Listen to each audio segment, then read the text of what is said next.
It is Father's Day. And I want you to know that there are many, many men in life that are awesome at a lot of things they put their hands to, but it doesn't make them awesome fathers. And we don't even have to look any further than the Bible, the Word of God, to understand how this plays out in life. Because the truth of the matter is, if we want to preach on good men, the Bible is all we need. But if we want to preach on good fathers, the Bible is almost the worst source to go to. The Bible is filled with great men of God who are all terrible fathers. Guys like David that I was bragging on last week. He's just a great psalmist, a great worshiper, a great warrior, a great king. A terrible father. His house in total disarray. The things going on with his children was abysmal. It's hard to pull out good fathers. Joseph, the father of Jesus, we don't have any information on him, but we know from his offspring how he turned out. He must have been a good daddy. God clearly is a good father. But it's hard when we go back, especially in Hebrew history with Abraham and Isaac and Jacob and all these guys, great men of God and great men of faith. You can't really brag on any of them in the daddy department. I want to tell you today about another man that we can learn from because of his failures, not his successes as a father. And I want to talk to you about the father effect. There's actually a book out there called The Father Effect, and I have not read that book, but I know some of the information that I'll pull a couple things out of today to share with you. The father effect, of the ripple effect of good fathers. But first we have to understand the ripple effect of bad fathers. I want to talk to you about a man named Eli. And you've probably heard of Eli before.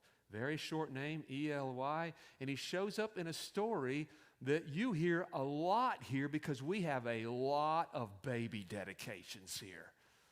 We always talk about Hannah, who wanted a child so bad, but she was barren, and she would go to the temple, and she would pray, and she would have stammering lips, and people would think that she was drunk or something because she was so emotional as she cried out to God she wanted a baby.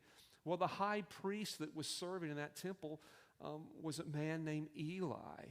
And Eli is the one who blessed her on God's behalf, and she brought forth little Samuel. And Samuel becoming the great prophet of Israel. Eli was also the priest that after Samuel was weaned, that Hannah brought him to the temple and literally gave him to Eli to raise in the house of God, which is just a beautifully prophetic picture of how we're supposed to raise our children. Eli was a great priest, a great high priest,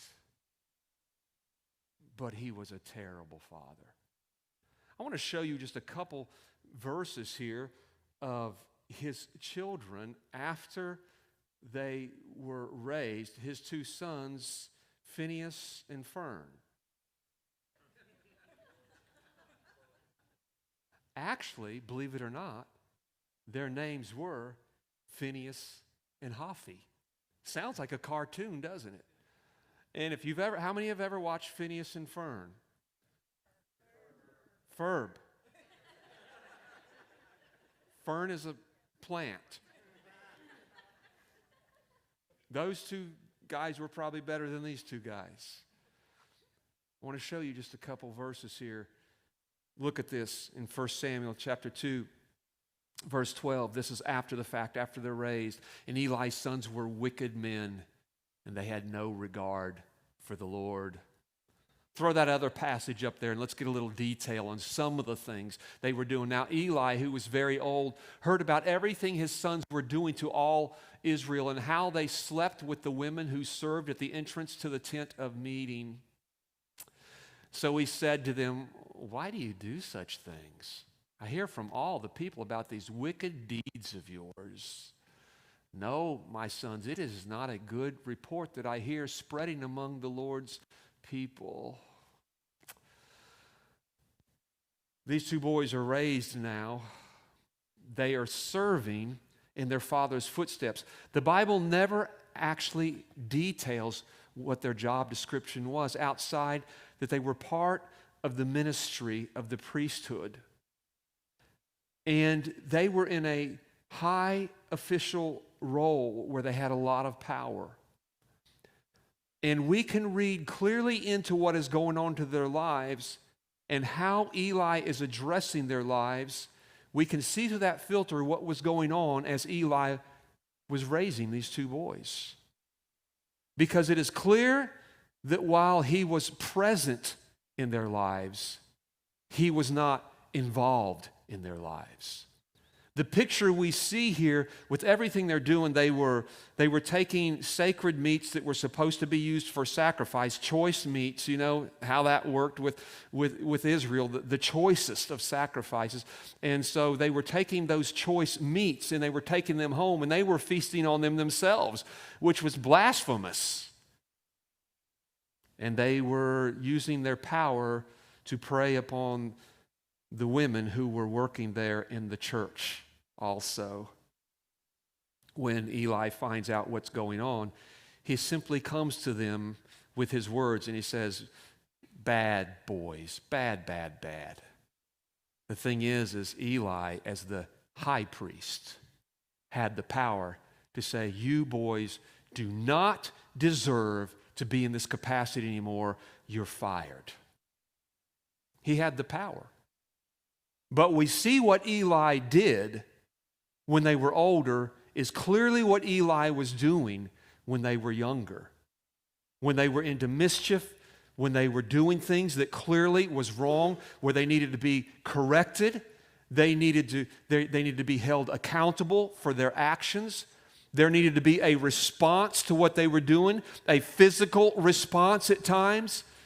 We see Eli probably was so caught up into his position that even though he was present in his sons' lives, he was not invested in his sons' lives. And clearly he turned a blind eye to them their whole life, or they would not have turned out the way that they did.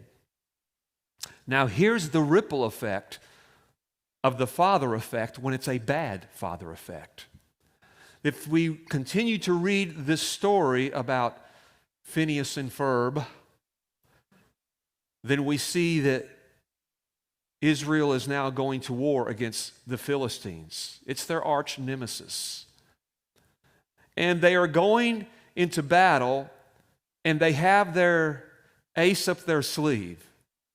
They have the Ark of the Covenant. And every time they take the Ark of the Covenant into battle, they win.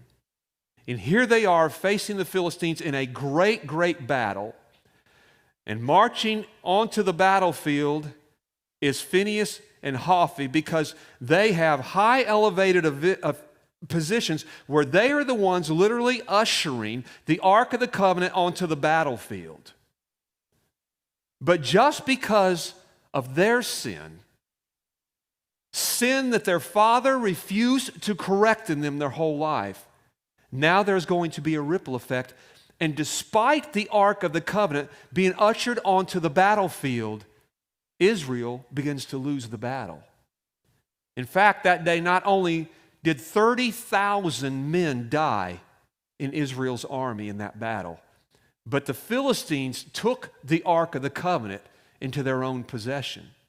Now, some of you know your biblical history, and you know much later on when David is king, David's first action was to go to the Philistines' territory, which he was very familiar with, and raid them, attack them, conquer them, and bring the ark back into Jerusalem. And we know that story of as he ushers the ark back in, and as he's dancing before the Lord in his ephod with all of his might, and his wife, Michal, is like, oh, I'm so embarrassed. And God said, well, because you've acted that way with David and him dancing before me, now you're going to be barren.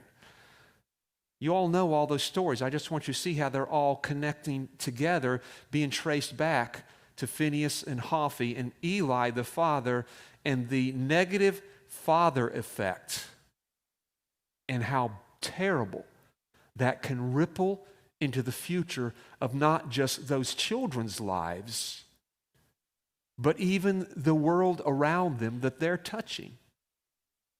God is trying to show us what happens when we are fathers, that we're present, but we're not involved.